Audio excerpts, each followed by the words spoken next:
उसी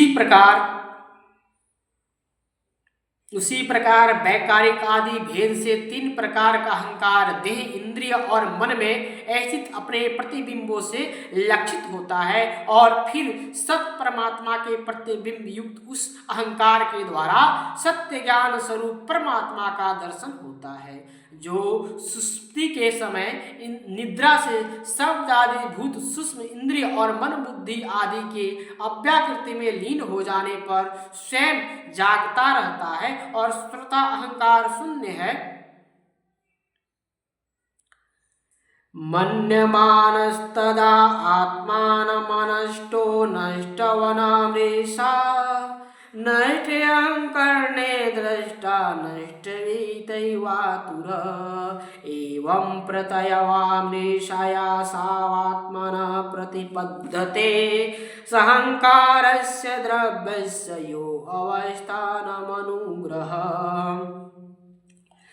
जागृत अवस्था में यह आत्मा भूत सूक्ष्मादि दृश्य वर्ग के दृष्टारूप स्पष्ट अनुभव में आता है, किंतु सुषुप्ति के समय अपने उपाधिभूत अहंकार का नाश होने से वह भ्रमवश अपने को ही नष्ट हुआ मान लेता है। और जिस प्रकार धन का नाश हो जाने पर मनुष्य अपने को भी नष्ट हुआ मानकर अत्यंत व्याकुल हो जाता है, उसी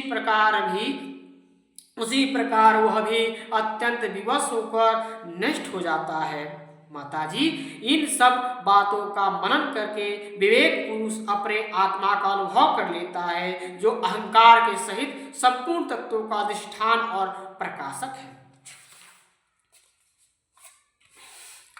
देवहूतिरुवाच पुरुषं प्रकृतिर्ब्राह्मण विमुचते कहिचित्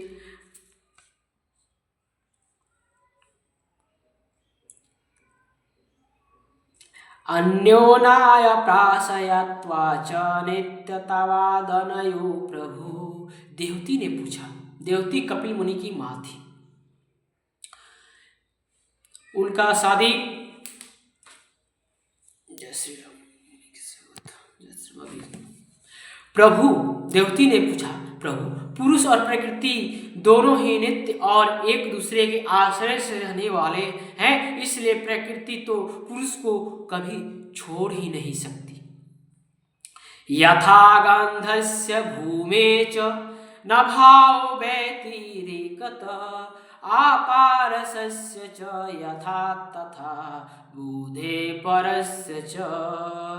ब्राह्मण, जिस प्रकार गंध और पृथ्वी तथा रस और जल की पृथक पृथक स्थिति नहीं हो सकती, उसी प्रकार पुरुष और प्रकृति भी एक दूसरे को छोड़कर नहीं रह सकते।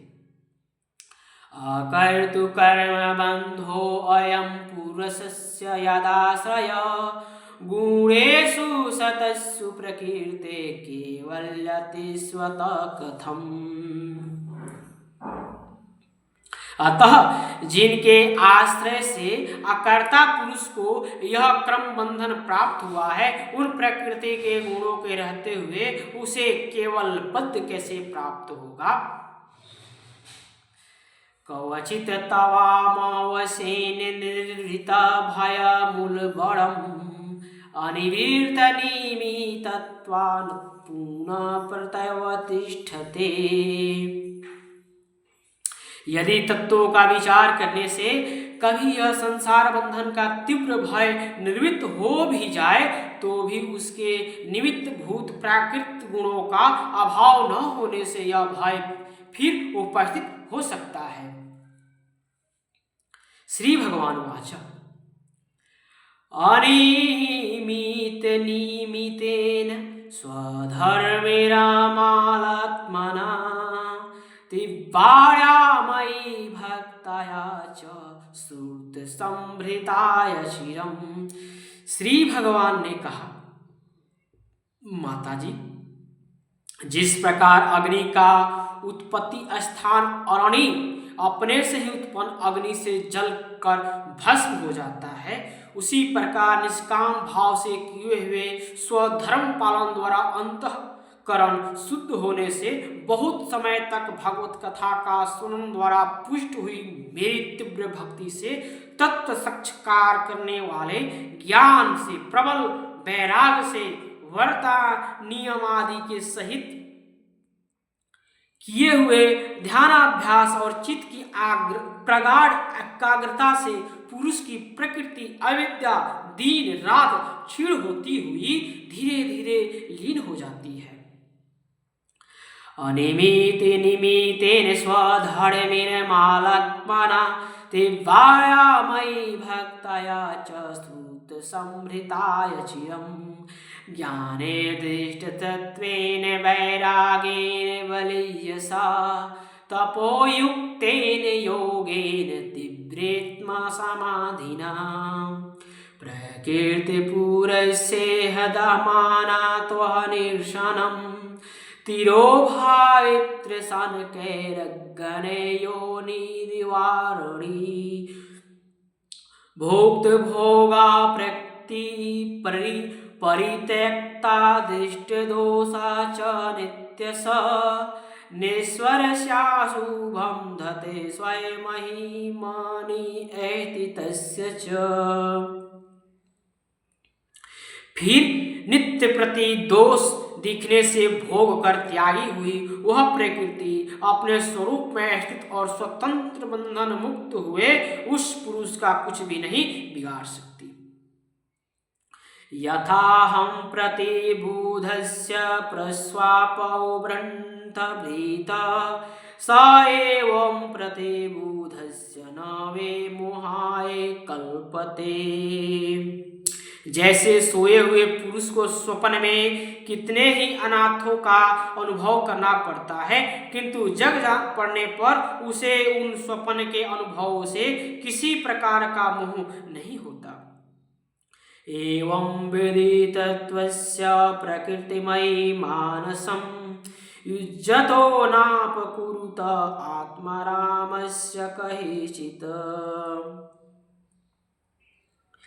उसी प्रकार जिसे तत्व ज्ञान हो गया है और जो निरंतर मुझ में ही मन लगाए रहता है, उस आत्मा नाम मुनि का प्रकृति कुछ भी बिगाड़ नहीं सकती।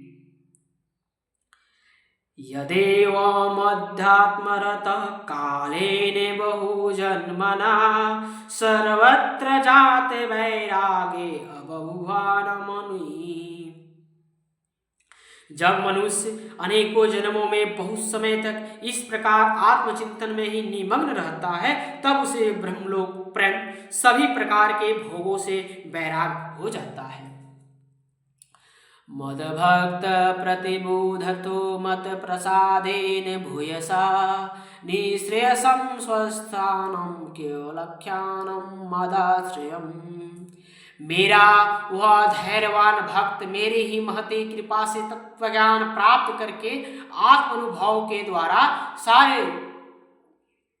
सारे संशयों से मुक्त हो जाता है और फिर लिंग देह का नाश होने पर एकमात्र मेरे ही आश्रित अपने स्वरूपभूत केवल संज्ञक मंगलमय पद को सहज में ही प्राप्त कर लेता है, जहां पहुंचने पर योगी फिर लौटकर नहीं आता। मदभक्त प्रतिबुधर्थो मत प्रसादेन भूयसा निःश्रेयसं स्वस्थानं केवलख्याय मदाश्रयम्। प्राप्नोति हाजंसाधीर स्वदृशासीन संशय यद्गत्वा न निवते योगी लिंगदे निर्गमे। यदा न योगपचिता सुचेतो मायसुषिधस्य विसजते अंग अनयो हेतु स्वथ में गते साध आत्मांतिके यत्र न मृत्युहास। माता जी, यदि योगी का चित्त योग्या साधन से बढ़ी हुई मायामयी अणिमादि सिद्धियों में, जिनकी प्राप्ति का योग के सिवा दूसरा कोई साधन नहीं है, नहीं फंसता, उसे मेरी वह अविनाशी परमपद प्राप्त होता है, जहाँ मृत्यु की कुछ भी दाल नहीं गलती। इति श्रीमद्भागवत महापुराणे परमहंसाय संहितायां स्कंधे कपिलोख्यान सप्तविंशोऽध्यायः। ओम नमो भगवते वासुदेवाय। विश्वाध्याय अष्टांग योग की विधि। श्री भगवान वाच अष्टांग योग मतलब अष्टांग योग है क्या? तो भगवान कपिल मुनि अपनी माँ को बता रहे हैं कि कह रहे हैं कि हे माँ, ये संसार जो है जिसे आप देख रही हो ये मिथ्या है, ये सदा रहने वाला नहीं है।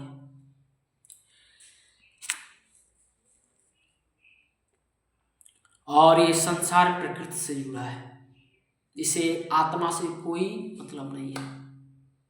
आत्मा क्या है? शाश्वत है, वो हमेशा रहने वाला है, वो कभी खत्म होगा नहीं। ये संसार खत्म हो जाएगा। ये शरीर हमें प्रकृति से मिला है और प्रकृति से भी हमें सुख दुख का अनुभव होता है। ठंडी गर्मी सब प्रकृति से हमें मिलती है। तो मोह जो होता है ये प्रकृति से है। मोह, माया, ममता, क्रोध, ये सब प्रकृति से है। हम जो भी काम कर रहे हैं, खेल रहे हैं या कूद रहे हैं, ये भी प्रकृति से है। इसमें आत्मा कोई वास्ता नहीं है। आत्मा क्या? अस्थिर है, उसे ना सुख है ना दुख है, तो वो अस्थिर है, तो वो कभी खत्म नहीं हो सकता। आत्मा कोई नहीं मार सकता, ना ही आत्मा किसी को मार सकता है। तो भगवान कपिल बता रहे हैं कि जीव को अपना उद्धार करना है तो अपने मतलब भगवान का ही ध्यान करना चाहिए, उन्हीं में मन लगाना चाहिए। बार बार मन क्या होता है, विषय की ओर जाता है, लेकिन पकड़ के फिर उसमें भगवान का भजन कीर्तन पूजा पाठ, भगवान के सिवा और कोई वस्तु का चिंतन नहीं करना चाहिए। तब जाके जीव की उन्नति होती है, प्रगति होती है और फिर वो जन्म नहीं लेता है। इस जन्म मृत्यु से वो छूट जाता है।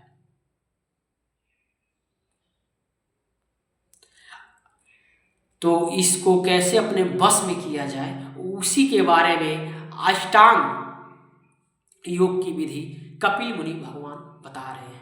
श्री भगवान वाचा योगस्य लक्षणावच्छये सविजस्य निर्पत्मज मनो येनेव विधाना प्रसन्नयाति हस्तपथम।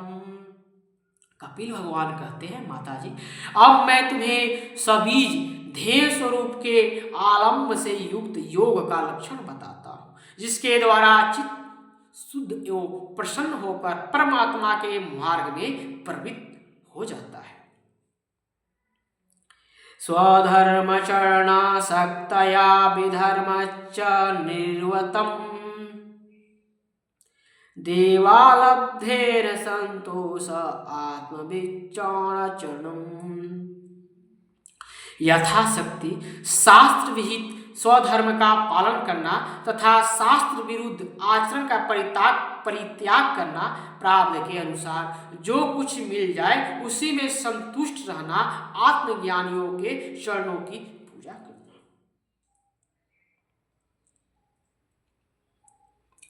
ग्राम्य धर्म निर्वितेच्च मोक्ष धर्म रतिस्था मित्त मेधादनं सस्वधि विविक्त सेम सेवनम। विषय वासनाओं को बढ़ाने वाले कर्मों से दूर रहना, संसार बंधन से छुड़ाने वाले धर्मों में प्रेम करना, पवित्र और परिमित भोजन करना, निरंतर एकांत और निर्भय स्थान में रहना, अहिंसा सत्यमस्तया यावदर्थ परिग्रह ब्रह्मचर्य तप शौचम स्वधाय पुरुषार्चनम। मन, वाणी और शरीर से किसी जीव को न सताना, सत्य बोलना, चोरी न करना, आवश्यकता से अधिक वस्तुओं का संग्रह न करना, ब्रह्मचर्य का पालन करना, तपस्या करना, धर्म पालन के लिए कष्ट सहना, बाहर भीतर से पवित्र रहना, शास्त्रों का अध्ययन करना, भगवान की पूजा करना। ये अष्टांग योग की विधि बता रहे हैं। ये सब अष्टांग योग की विधि में आता है।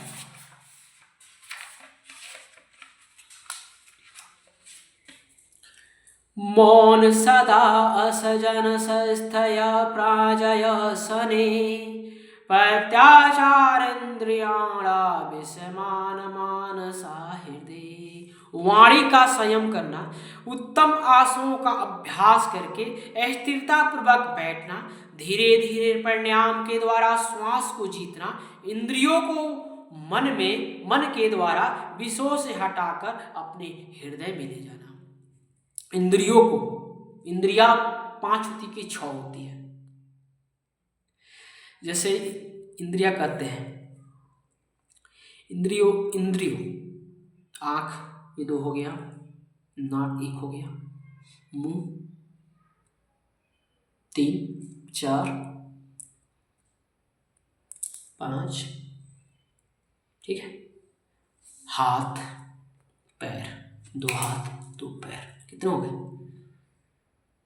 7 होते हैं सद ज्ञानेंद्रिय।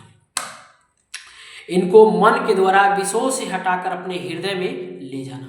मन के द्वारा ज्ञानेंद्रियों को क्या करें? अपने मन के द्वारा। मन जो होता है वो मन के